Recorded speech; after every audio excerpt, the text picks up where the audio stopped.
What a celebratory moment indeed, as the first mothership MV San Fernando has arrived at Vizhinjam Port.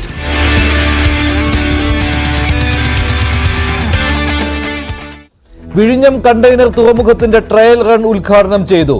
എതിർ പ്രചാരണങ്ങളെ ഇച്ഛാശക്തി കൊണ്ട് മറികടന്നത് എടുത്തു പറഞ്ഞു മുഖ്യമന്ത്രി. നടപ്പാക്കാൻ അനുവദിക്കില്ല എന്ന് പറഞ്ഞ് സ്ഥാപിത താൽപര്യത്തോടെ ചില ശ്രമങ്ങൾ നടത്തുകയുണ്ടായി. പക്ഷേ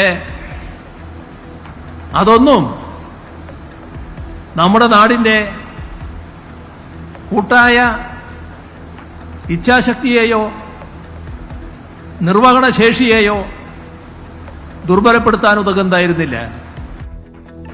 2028 സമ്പൂർണ്ണ പദ്ധതിയായി മാറുമെന്ന് പ്രഖ്യാപനം. ഇപ്പോൾ എല്ലാവരുടെയും കോൺട്രിബ്യൂഷൻ ഉണ്ട്. പക്ഷെ അവിടെ കോൺട്രിബ്യൂഷൻ ഉള്ളപ്പോൾ ആരെങ്കിലും കോൺട്രിബ്യൂഷൻ മായ്ച്ചു കളയാൻ ശ്രമിച്ചാൽ, അതിനെ ചരിത്ര നിഷേധം നടത്തി ഇല്ലായ്മ ചെയ്യാൻ ശ്രമിച്ചാൽ അംഗീകരിക്കാൻ സാധിക്കത്തില്ല. വിഴിഞ്ഞം വിജയത്തിലെത്തിയപ്പോൾ ഉമ്മൻചാണ്ടിയെ മറന്നെന്ന ആരോപണം ശക്തമാക്കി UDF. ജനങ്ങളുടെ മനസ്സിൽ ഉമ്മൻചാണ്ടിയുടെ പേരുണ്ടെന്ന് ചാണ്ടി ഉമ്മൻ. വിഴിഞ്ഞത്തെ ചടങ്ങിൽ ഉമ്മൻചാണ്ടി സർക്കാരിനെ കുറിച്ച് മിണ്ടാതെ മുഖ്യമന്ത്രി. ഉമ്മൻചാണ്ടിക്ക് നന്ദി പറഞ്ഞ് കരുണാദാനി.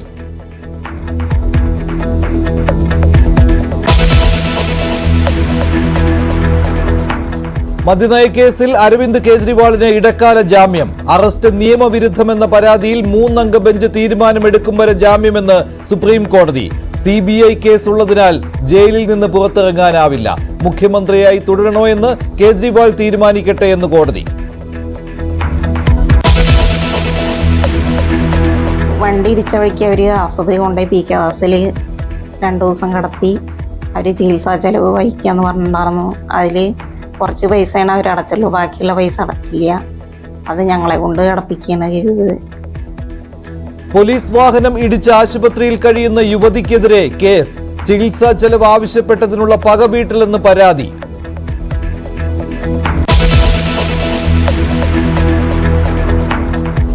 തിരുവനന്തപുരത്ത് മാത്രമല്ല കോളറയെന്ന് സ്ഥിരീകരണം. കാസർഗോഡും രോഗം റിപ്പോർട്ട് ചെയ്തു. 2 ജില്ലകളിലുമായി 8 പേർക്ക് കോളറ. ഉറവിടം കണ്ടെത്താനാകാതെ ആരോഗ്യവകുപ്പ്.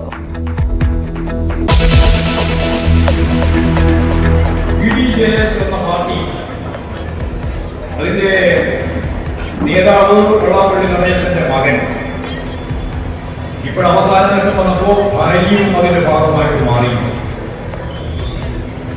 SNDPയെ മുഴുവൻ അതിലേക്ക് എത്തിക്കാനുള്ള ബോധപൂർവമായ ശ്രമമാണ് BDJസും RSSും ഒക്കെ നടത്തിക്കൊണ്ടിരിക്കുന്നത്. വെള്ളാപ്പള്ളി നടേശൻ ഉൾപ്പെടെയുള്ള ആളുകൾ എടുത്തുകൊണ്ടിരിക്കുന്ന നിലപാടുകൾ സൂക്ഷ്മമായിട്ട് പരിശോധിച്ചാൽ അതിലേക്ക് എത്തിച്ചേരാനുള്ള വഴി തുറക്കുകയാണ്. SNDP യോഗത്തിനെതിരെ വിമർശനം ആവർത്തിച്ച് MV ഗോവിന്ദൻ. ശ്രീനാരായണ ഗുരുവിനെ മറന്ന് RSS അജണ്ടയ്ക്ക് പിന്നാലെയെന്ന ആരോപണം. വെള്ളാപ്പള്ളിയുടെ പേര് പറഞ്ഞ് വിമർശനം.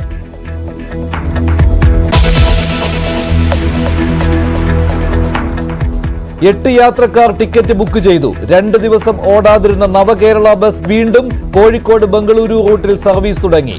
നവകേരള ബസിന്റെ യാത്ര വൻ നഷ്ടത്തിൽ.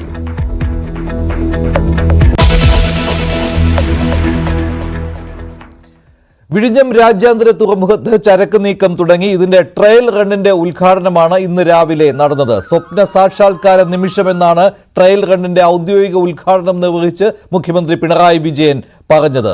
വിഴിഞ്ഞം യാഥാർത്ഥ്യമായതോടെ കേരളത്തിലെ വികസന അധ്യായത്തിന്റെ പുതിയ ഏട് തുറക്കപ്പെടുകയാണെന്നും മുഖ്യമന്ത്രി പറഞ്ഞു.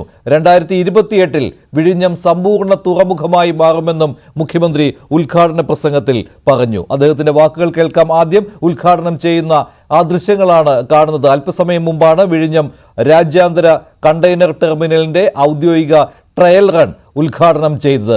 ഇന്നലെ തന്നെ ആദ്യ മദർഷിപ്പ് എത്തിയിരുന്നു കണ്ടെയ്നർ തുറമുഖത്ത്. അതിൽ നിന്ന് കണ്ടെയ്നറുകൾ ഇറക്കുന്ന ജോലിയും ഇന്നലെ തന്നെ നടന്നതാണ്. ഇന്ന് മദർഷിപ്പിന് ഔദ്യോഗികമായ സ്വീകരണവും നൽകി. ആദ്യം മുഖ്യമന്ത്രിയുടെ വാക്കുകൾ കേൾക്കാം. അങ്ങനെ നമ്മുടെ കേരളത്തിന് അതും നേടാനായിരിക്കുന്നു. ദീർഘകാലത്തെ സ്വപ്നം യാഥാർത്ഥ്യമായി തീരുകയാണ്. ഇതിന് സഹായിച്ച, ഇതുമായി സഹകരിച്ച, ആവശ്യമായ പിന്തുണ നൽകിയ എല്ലാവർക്കും കേരളത്തിൻ്റെ കൃതജ്ഞത ആദ്യമായും രേഖപ്പെടുത്തട്ടെ. തുറമുഖങ്ങൾ സാമ്പത്തിക വളർച്ചയുടെ ഏറ്റവും വലിയ ചാലകശക്തിയാണ്. അത് ലോകചരിത്രം തന്നെ വ്യക്തമാക്കുന്ന കാര്യമാണ്. വിഴിഞ്ഞം യാഥാർത്ഥ്യമാകുമ്പോൾ നമ്മുടെ കേരളത്തിൻ്റെ വികസന അധ്യായത്തിന് ഒരു പുതിയ ഏട് ആരംഭിക്കുകയാണ്. തുടക്കത്തിലുള്ള പ്രതിസന്ധികളെ തരണം ചെയ്ത് അതിവേഗതയിലാണ് പുലിമൂട്ടിലെ നിർമ്മാണം പൂർത്തിയാക്കിയത്. ഇപ്പോ 2960 മീറ്റർ നിർമ്മാണം പൂർത്തിയായി കഴിഞ്ഞു. ഇതില് 2500 മീറ്ററോളം അക്രോപോഡ് ഉപയോഗിച്ച് സുരക്ഷിതമാക്കിയിട്ടുണ്ട്.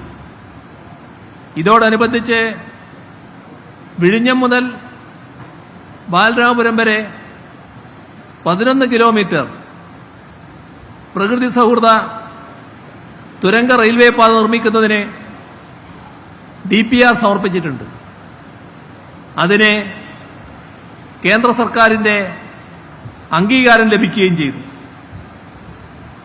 ഇതുമാത്രമല്ല, ഈ പോർട്ടിനെ ദേശീയപാത 66മായി ബന്ധിപ്പിക്കുന്ന കണക്ടിവിറ്റി റോഡിന്റെ 35% പൂർത്തിയായിട്ടുണ്ട്.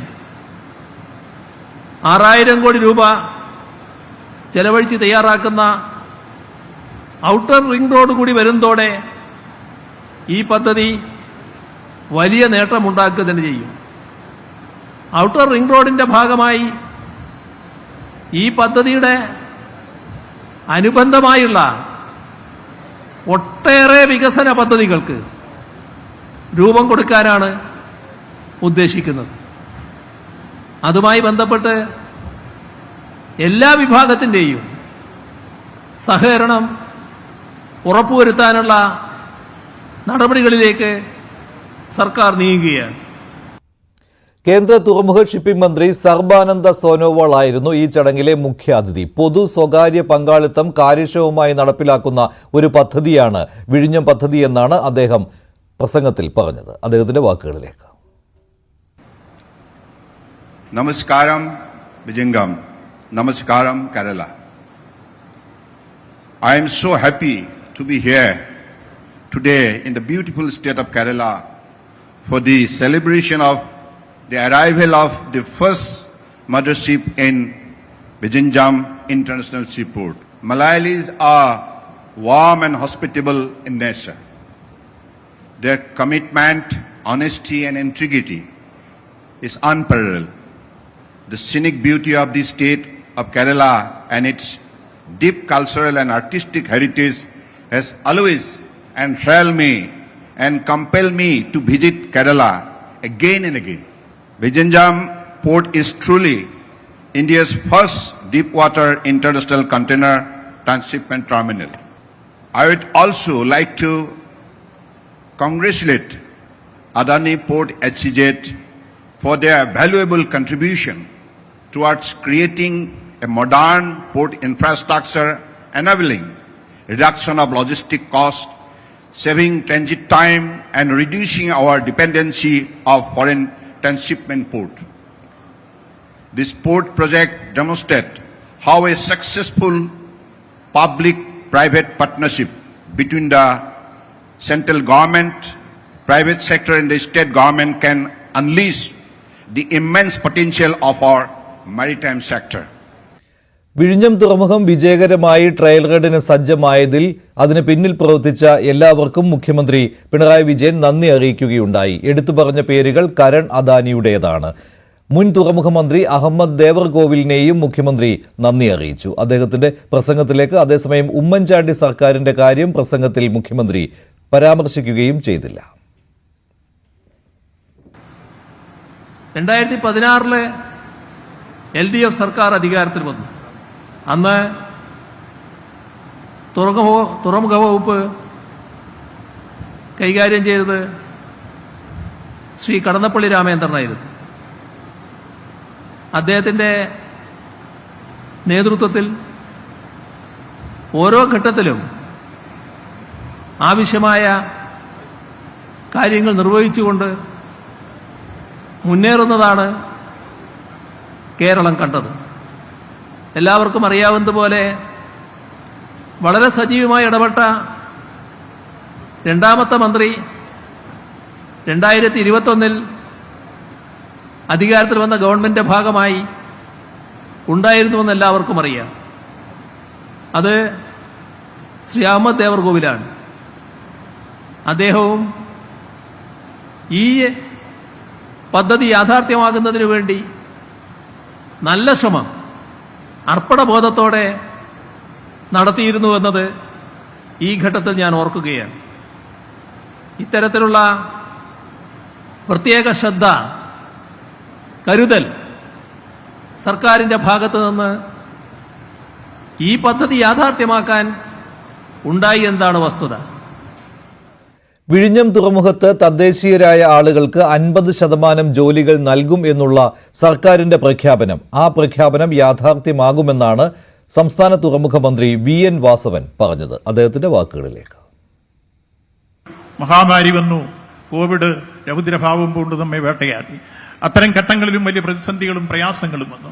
പിന്നീട് അതിനെയും തരണം ചെയ്ത് മുന്നോട്ട് വരുമ്പോൾ ചില പ്രക്ഷോഭ സമരങ്ങൾ വളർന്നു വന്നു.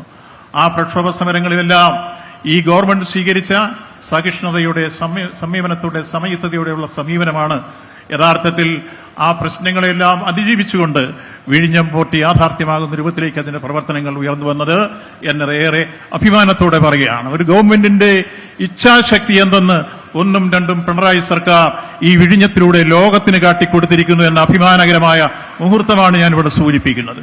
ഇത്തരത്തിലുള്ള കാര്യങ്ങളെല്ലാം നടപ്പാക്കി മുന്നോട്ട് പോകുന്ന സന്ദർഭത്തിൽ ഇവിടെ പ്രാദേശികവാസികളായിട്ടുള്ള ആളുകൾക്ക് 50% തൊഴിൽ കൊടുക്കുക എന്ന കരാറുണ്ടാക്കിയിട്ടുണ്ട്. അത് കൃത്യമായി പാലിക്കുന്നതിന് തുടക്കം കുറിച്ചിരിക്കുന്നു. ഒപ്പം ഈ പ്രദേശത്തെ തൊഴിൽ നഷ്ടപ്പെട്ട മത്സ്യത്തൊഴിലാളികളും അനുബന്ധ തൊഴിലാളികളെയും ഉൾപ്പെടെ അവരെ പുനരുദ്ധരിപ്പിക്കുന്ന പ്രവർത്തനങ്ങൾക്ക് ഗവൺമെന്റ് അന്ന് പറഞ്ഞ വാഗ്ദാനങ്ങളൊക്കെ പാലിച്ചു തുടങ്ങിയതിന്റെ ഭാഗമായി ഇപ്പൊ 106.8 കോടി രൂപ ഇതിനോടകം വിതരണം ചെയ്തു കഴിഞ്ഞു. അദാനി പോർട്ടിനു വേണ്ടി CEO കരൺ അദാനിയാണ് ചടങ്ങിൽ പങ്കെടുത്തത്. ഈ പദ്ധതി വിജയകരമായി നടപ്പിലാക്കാൻ സഹായിച്ച LDFന്റെയും UDFന്റെയും BJPയുടെയും നേതാക്കളുടെ പേരുകൾ എടുത്തു പറഞ്ഞായിരുന്നു കരൺ അദാനിയുടെ പ്രസംഗം. I extend my deep gratitude on behalf of the Adani Group and on my own behalf to you, Honorable Chief Minister Shri Pinarayi Vijayan ji, for guiding us through the most difficult part of this project and its execution on the ground. I would also like to thank Honorable Union Minister Shri Sonowal ji for providing generous and continuous support, as well as helping us supporting in the VGF grant at the center. We are also immensely thankful to the state and central government, to the warm and welcoming people of Virinjam and Thiruvananthapuram, to Shri Shashi Tharoor ji, Honorable Member of the Parliament for Thiruvananthapuram, to the late Shri Oman Chandi ji, to my Adani colleagues who put their heart and soul into this project, and also to the many leaders present here who put aside all their political differences to see Kerala's dream come true. ഇതോടെ വിഴിഞ്ഞം തുറമുഖത്തിന്റെ operation തുടങ്ങിയിരിക്കുകയാണ്. ഇനി അങ്ങോട്ട് trial റണ്ണിന്റെ ദിവസങ്ങളാണ്. വിഴിഞ്ഞം തുറമുഖത്ത് mother ഷിപ്പുകൾ വിഴിഞ്ഞം തുറമുഖത്തേക്ക് എത്തും. ട്രയൽ റൺ വിജയകരമായി പൂർത്തിയായാൽ അതിനുശേഷം കമ്മീഷനിങ്ങിലേക്ക് കാര്യങ്ങൾ പോകും. കൂടുതൽ വിവരങ്ങൾ നൽകാൻ ഇപ്പോൾ വിഴിഞ്ഞം തുറമുഖത്തിന് മുന്നിൽ നിന്ന് MG മിഥുനുണ്ട്, ഒപ്പം ഷംനയും ചേരുകയാണ്. ഡാൻ കുര്യൻ, ഇതിന്റെ ഇപ്പോഴത്തെ ഈ രാഷ്ട്രീയമായ തർക്കങ്ങൾ, അതോടൊപ്പം തന്നെ ഇതിന് ഓരോ നേതാക്കളും നൽകിയിരിക്കുന്ന മറുപടികൾ, അതേക്കുറിച്ചും വിശദീകരിക്കും. മിഥുൻ, എന്തായാലും ഈ രാഷ്ട്രീയ തർക്കങ്ങൾക്കും അപ്പുറം ഇനി അങ്ങോട്ട് ട്രയൽ റണ്ണിന്റെ സമയം ആണല്ലോ. ഇപ്പോൾ ഇന്നലെ തുറമുഖത്ത് വന്ന സാൻ ഫെർണാണ്ടോ, അത് ഇന്ന് തിരിച്ചു പോവുകയാണല്ലോ ആ കപ്പൽ. അതിനുശേഷം എപ്പോഴായിരിക്കും അടുത്ത മദർഷിപ്പ് വരിക ഈ ട്രയൽ റണ്ണിന്റെ ഭാഗമായിട്ട്? ഈ ട്രയൽ റൺ സമയത്ത് തന്നെ 2 മദർഷിപ്പുകൾക്ക് അടുക്കാൻ കഴിയും വിഴിഞ്ഞത്തേക്ക് എന്നാണല്ലോ. വരുന്ന ദിവസങ്ങളിൽ ഏത് രീതിയിലായിരിക്കും വിഴിഞ്ഞത്തിന്റെ ഓപ്പറേഷൻ?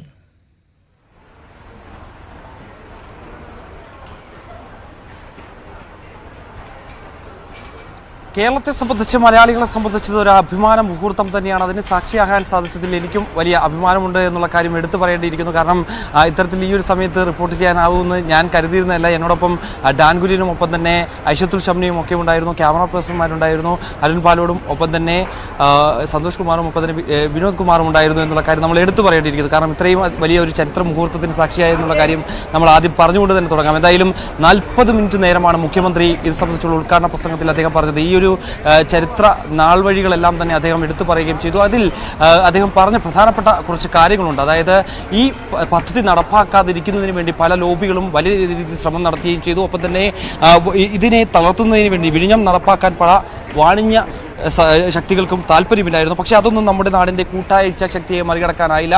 അതുകൊണ്ട് തന്നെയാണ് ഇത്രയും അധികം 10 വർഷങ്ങൾക്കിപ്പുറം, പദ്ധതി ആരംഭിച്ച് 10 വർഷങ്ങൾക്കിപ്പുറം ഇത് യാഥാർത്ഥ്യമാക്കാൻ സാധിക്കുകയും ചെയ്തു. എന്തായാലും നേരത്തെ മുൻകൂട്ടി കരുതിയതുപോലെ തന്നെ 2045 ഇതിൻ്റെ എല്ലാ ഘട്ടങ്ങളും പൂർത്തീകരിച്ച് ഒരു സമ്പൂർണ്ണ തുറമുഖമായി മാറ്റാനുള്ള ഒരു ലക്ഷ്യമുണ്ടായിരുന്നു. പക്ഷേ അതിൽ അദ്ദേഹം പറഞ്ഞ പ്രധാനപ്പെട്ട കാര്യം 17 വർഷങ്ങൾക്ക് മുമ്പ് തന്നെ ഈ 2028 തന്നെ വിഴിഞ്ഞം തുറമുഖം അത് സമ്പൂർണ്ണമാക്കി മാറ്റാനുള്ള ഒരു നടപടിയിലേക്കാണ് പോവുകയും ചെയ്യുന്നത്. എന്തായാലും ഈ വർഷം അവസാനത്തോടു കൂടി ഇതിന്റെ ആദ്യഘട്ടം കമ്മീഷൻ ചെയ്ത് നൽകുകയും ചെയ്യും. നേരത്തെ മഞ്ജു സൂചിപ്പിച്ചതുപോലെ തന്നെ ഇന്ന് വൈകിട്ടോടു കൂടി സാൻ ഫെർണാണ്ടോ ആദ്യമായി ഇവിടേക്ക് എത്തിയ മദർഷിപ്പ് ഇന്ന് വൈകിട്ടോടു കൂടി തിരികെ അമേരിക്കയിലേക്ക് തിരിച്ചു പോവുകയും ചെയ്യും. ഇന്ന് നടപടിക്രമങ്ങൾ പൂർത്തീകരിച്ചതിന് ശേഷമായിരിക്കും വൈകിട്ടോടുകൂടി, ഒരുപക്ഷെ സന്ധ്യയോടുകൂടിയായിരിക്കും ഇവിടുന്ന് ഈ കപ്പൽ പുറപ്പെടുകയും ചെയ്യുക. എന്തായാലും ഇന്നലെ തീരത്തേക്ക് എത്തിയ ഈ ബെർത്തിലേക്ക് എത്തിയ കപ്പലിൽ നിന്ന് ഈ കണ്ടെയ്നറുകളെല്ലാം തന്നെ ഇന്നലെ തൊട്ട് തന്നെ അതിന്റെ ട്രയൽ റൺ ആരംഭിക്കുകയും ഒപ്പം തന്നെ അത് കണ്ടെയ്നറുകൾ ബെർത്തിലേക്ക് ഇറക്കുകയും പിന്നീട് യാർഡിലേക്ക് മാറ്റുകയും ചെയ്യുന്ന പ്രോസസ്സാണ് ഇപ്പോഴും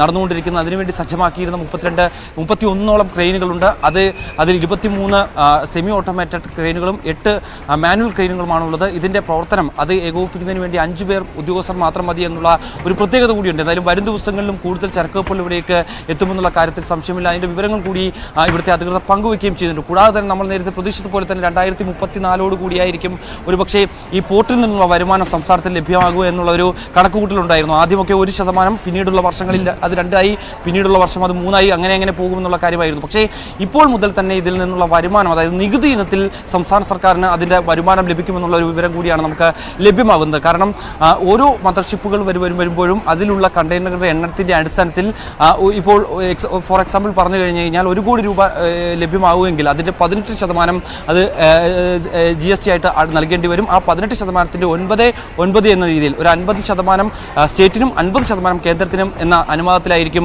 ഈ ഒരു നികുതി നൽകുക എന്നുള്ള കാര്യം കൂടിയാണ് നമുക്ക് ഈ ഒരു ഘട്ടത്തിൽ മനസ്സിലാക്കാൻ സാധിക്കുന്നത്. എന്തായാലും ഈ നാൾ വഴികളെല്ലാം പറഞ്ഞു പോയപ്പോൾ പോലും മുഖ്യമന്ത്രി ഈ കരാർ ഒപ്പിട്ട നിമിഷത്തെക്കുറിച്ച് അദ്ദേഹം പ്രസംഗത്തിൽ നിന്ന് ഒഴിവാക്കുകയും ചെയ്തു. ഒപ്പം തന്നെ മുൻ മന്ത്രിമാരെ കുറിച്ച് അദ്ദേഹം പരാമർശം നടത്തുകയും ചെയ്തു. ഒപ്പം തന്നെ എന്നോടിപ്പോൾ ഐഷത്തുൽ ഷംന കൂടി ചേരുന്നുണ്ട്. കാരണം വർണ്ണാഭമായ ചടങ്ങായിരുന്നു. മുഖ്യമന്ത്രിക്ക് പുറമെ കേന്ദ്ര മന്ത്രിമാരുണ്ടായിരുന്നു, സംസ്ഥാനത്തെ മന്ത്രിമാരുണ്ടായിരുന്നു, സ്പീക്കർ ഉണ്ടായിരുന്നു, മേയർ അടക്കമുള്ള ജനപ്രതിനിധികളെല്ലാം തന്നെ ഈ ഒരു ചടങ്ങിനെ വർണ്ണാഭമാക്കാൻ എത്തിച്ചേരുകയും ചെയ്തു. ഒപ്പം തന്നെ ഇവിടുത്തെ പ്രദേശവാസികളെല്ലാം തന്നെ ഉണ്ടായിരുന്നു. എങ്ങനെയായിരുന്നു ആദ്യത്തെ റിപ്പോർട്ടിങ്ങിന്റെ അനുഭവം, ഒപ്പം തന്നെ ഈ ഒരു ചടങ്ങിനെ കുറിച്ച്?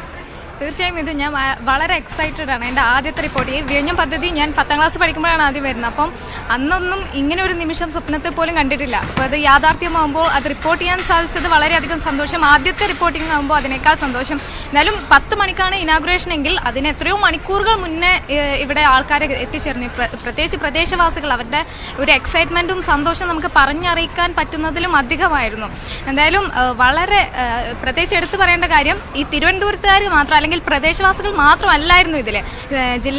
വിവിധ ജില്ലകളിൽ നിന്നുള്ളവർ ഈ ഒരു ചരിത്ര നിമിഷത്തിന് സാക്ഷിയാവാൻ എത്തിച്ചേർന്നു എന്നുള്ളത് അത് അവരുടെ ഈ കേരള സമൂഹം ഒന്നാകെ എത്രത്തോളം ആവേശത്തിലാണ് എന്നതിൻ്റെ ഒരു തെളിവ് തന്നെയാണ്. അപ്പം ഞാൻ നേരത്തെ പല കുട്ടികളെയും കണ്ടു, സ്കൂളിലും ട്യൂഷനും ഒന്നും പോകാതെ വന്നതാണ്. അപ്പം ചോദിച്ചപ്പോൾ അവർ പറഞ്ഞത് വലിയ സംഭവമല്ലേ, അതുകൊണ്ട് ഞങ്ങൾ ക്ലാസ്സൊക്കെ കട്ട് ചെയ്ത് വന്നതാണ്. അപ്പോൾ അതുതന്നെയാണ്, ചെറിയ കുട്ടികളായിക്കോട്ടെ എല്ലാവരും ആ ഒരു എക്സൈറ്റ്മെൻറ്റിൽ, ആ ഒരു സന്തോഷത്തിലാണ് എന്നുള്ളത് എടുത്തു പറയേണ്ട ഒരു കാര്യം തന്നെയാണ്. ഒപ്പം നേരത്തെ മന്ത്രിമാരൊക്കെ വന്നപ്പോഴും ആ ഒരു അവരുടെ ഓരോ വാക്കുകളിലും ഇവിടെ നിറഞ്ഞ കയ്യടിയോട് കൂടിയാണ് ഇവിടെ സദസ്സിലിരുന്നവർ സ്വീകരിച്ചത്. ഒപ്പം ഈ ഇത്രയും നിറയെ വേദി മുഴുവൻ ആളുകളായിരുന്നു. നമുക്ക് ഒരു ഗ്യാപ്പ് പോലും ഇല്ലാത്ത തരത്തിൽ ആളുകൾ തിങ്ങിക്കൂടിയിരുന്നു. അതുതന്നെയാണ് ഈ ഒരു നിമിഷത്തെ വലിയ സന്തോഷം, അത് ആ ഒരു ആവേശമാണത്. തീർച്ചയായും ഷംന പറഞ്ഞതുപോലെ തന്നെ മനുഷ്യ, അതായത് പുറത്ത് അകത്തേക്ക് പ്രവേശിക്കാൻ പല പ്രദേശവാസികൾക്കും പറ്റാത്തൊരു സാഹചര്യം ഉണ്ടായിരുന്നു. കാരണം അത്രയും തിങ്ങി നിറഞ്ഞ ആളുകൾ ഈ ഒരു ചരിത്ര മുഹൂർത്തത്തിന്റെ ഭാഗമാകുന്നതിന് വേണ്ടി ഇവിടേക്ക് എത്തിയിരുന്നു. കർശനമായ സുരക്ഷാ ക്രമീകരണങ്ങൾ ഏർപ്പെടുത്തുകയും ചെയ്യുന്നു. അതായത് പൊതുജനങ്ങൾക്ക് വേണ്ടി പ്രത്യേകം ഒരു കവാടമുണ്ടായിരുന്നു. ഒപ്പം തന്നെ മറ്റ് VIP ആളുകൾക്ക് വരുന്നതിന് വേണ്ടി പ്രത്യേകം കവാടമുണ്ടായിരുന്നു. അതിനുവേണ്ടിയുള്ള എല്ലാ സജ്ജീകരണങ്ങളും കഴിഞ്ഞ ദിവസം തന്നെ ഏർപ്പെടുത്തുകയും ചെയ്തു. അതനുസരിച്ച് തന്നെയായിരുന്നു കാര്യങ്ങൾ പോവുകയും ചെയ്തു. സുരക്ഷാ ക്രമീകരണങ്ങളെല്ലാം തന്നെ കൃത്യമായി നടപ്പിലാക്കാൻ പോലീസ് സംവിധാനത്തിന് സാധിച്ചു എന്നുള്ള കാര്യവും ഏറ്റവും പ്രധാനമാണ്. വിഴിഞ്ഞം തുറമുഖത്ത് നിന്ന് ഈ വിവരങ്ങൾ നൽകിയത്. മുഖ്യമന്ത്രിയുടെ പ്രസംഗത്തിൽ ചില പ്രത്യേകതകൾ ഉണ്ടായിരുന്നു. വിഴിഞ്ഞം പദ്ധതിയുടെ നാൾ വഴികൾ അദ്ദേഹം എണ്ണി പറഞ്ഞു. നേരത്തെ VS അച്യുതാനന്ദൻ സർക്കാർ ഈ അനുമതി നേടിയെടുക്കും എന്ന് പറഞ്ഞ കാര്യവും, സർക്കാർ 2007 ടെൻഡർ വിളിച്ചതും മൻമോഹൻ സിംഗ് സർക്കാർ അനുമതി നിഷേധിച്ചതും വിശദീകരിച്ചിരുന്നു മുഖ്യമന്ത്രി. പക്ഷേ 2011 ഉമ്മൻചാണ്ടി സർക്കാരിനെ കുറിച്ച് പരാമർശിച്ചതേയില്ല മുഖ്യമന്ത്രി എന്നത് ശ്രദ്ധേയമാണ്. ഉമ്മൻചാണ്ടി തറക്കല്ലിട്ടതും പ്രസംഗത്തിൽ ഇടം പിടിച്ചില്ല എന്നുള്ളതും എടുത്തു പറയേണ്ടതാണ്. ഉമ്മൻചാണ്ടിയുടെ പേരെ മുഖ്യമന്ത്രി ഈ പ്രസംഗത്തിൽ പരാമർശിച്ചില്ല. വിഴിഞ്ഞത്തിന്റെ കാര്യത്തിൽ ഉപയോഗപ്പെടുത്തണമെന്ന ചിന്ത രാജഭരണകാലത്ത് തന്നെ ഉണ്ടായിരുന്നു എന്നതാണ് വസ്തുത. സ്വാതന്ത്ര്യലബ്ധിക്കും കേരള പിറവിക്കുമൊക്കെ ശേഷമുള്ള സർക്കാരുകൾ ആ ചിന്ത വലിയ തോതിൽ പ്രതിധ്വനിപ്പിച്ചിട്ടുണ്ട്. ആ ചരിത്രം ബഹുമാന്യായ അധ്യക്ഷനിവിടെ വിശദമാക്കിയതുകൊണ്ട് ഞാനതിലേക്ക് കടക്കുന്നില്ല. വീണ്ടും ഒരാവർത്തനത്തിലേക്ക് ഞാൻ പോകുന്നില്ല. ഇവിടെ ഇത്തരമൊരു പോർട്ട് വരിക എന്നത് നാടാകെ ആഗ്രഹിക്കുന്ന ഒരു കാര്യമാണ്. 2006 സെപ്റ്റംബർ 16-നാണ്, സെപ്റ്റംബർ 18-നാണ് ഈ തുറമുഖത്തിൻ്റെ പദ്ധതിക്ക് അനുമതി നേടിയെടുക്കാൻ ശ്രമിക്കുമെന്ന് അന്നത്തെ LDF സർക്കാർ പ്രഖ്യാപിക്കുന്നത്. അങ്ങനെയാണ് 2007 മാർച്ച് 9-ന് VISLനെ നോഡൽ ഏജൻസിയാക്കിയുള്ള റീടെൻഡർ ഉത്തരവ് വരുന്നത്. 2007 ജൂലൈ 31-ന് വ്യവസ്ഥകളിൽ വേണ്ട മാറ്റങ്ങൾ വരുത്തി ടെൻഡർ ക്ഷണിച്ചു.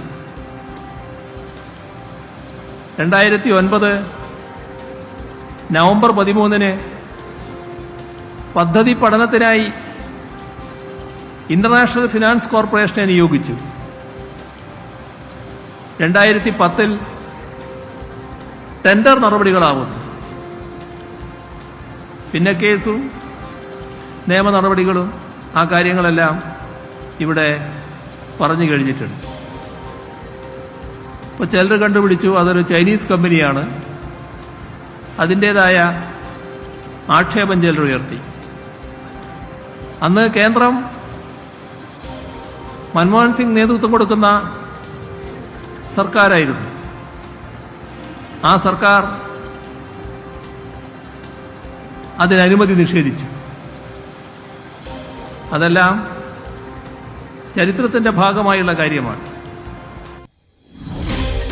ഇത്രയും കാര്യങ്ങൾ മുഖ്യമന്ത്രി പറഞ്ഞപ്പോൾ അദ്ദേഹം 2011 മുതൽ 2016 വരെയുള്ള കാലഘട്ടം സൗകര്യപൂർവ്വം മറക്കുകയും 2015 കരാർ ഒപ്പിട്ടത് അദാനി പോർട്ടുമായിട്ട് ഉമ്മൻചാണ്ടി കരാർ ഒപ്പിട്ട കാര്യവും അദ്ദേഹം തന്റെ പ്രസംഗത്തിൽ പറഞ്ഞതേയില്ല. പക്ഷേ ചടങ്ങിൽ സംസാരിച്ച കോവളം MLA സ്ഥലം MLA ആയ M. വിൻസെന്റ് തുറമുഖത്തിന് ആവശ്യമായ സ്ഥലം ഏറ്റെടുത്തത് ഉമ്മൻചാണ്ടി സർക്കാരാണെന്ന കാര്യം എടുത്തു പറഞ്ഞു. ഉമ്മൻചാണ്ടി അദാനിയുമായിട്ട് കരാർ ഒപ്പിട്ട കാര്യവും അദ്ദേഹം എടുത്തു പറഞ്ഞു. അതോടൊപ്പം തന്നെ ഒരു ഓർമ്മപ്പെടുത്തലും വിൻസെന്റ് ഈ പ്രസംഗത്തിൽ എടുത്തു പറയുകയുണ്ടായി. വികസനത്തിന്റെ കാര്യത്തിൽ രാഷ്ട്രീയം ഉപേക്ഷിക്കണമെന്ന് പറഞ്ഞത് EMS ആണെന്ന് വിൻസെന്റ് ഓർമ്മിപ്പിച്ചു.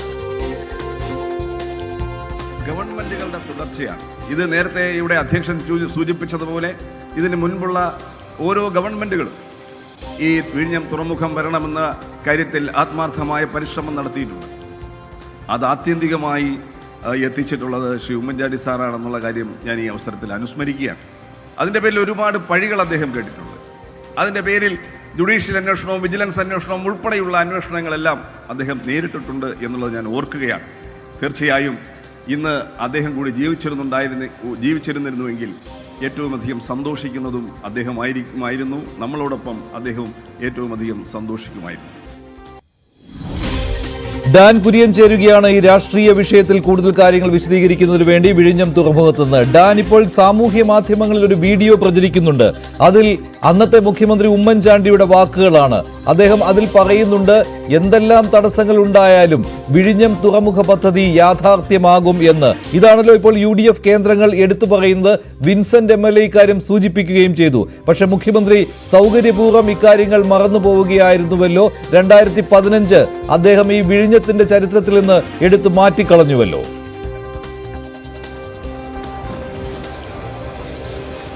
അമ്മക്കപ്പൽ എത്തുന്നതിന് മുമ്പ് തന്നെ തുടങ്ങിയ വാക്പോരാണ് പുതിയൊരു രാഷ്ട്രീയ വിവാദത്തിലേക്ക് വഴിവെച്ചിരിക്കുന്നത്.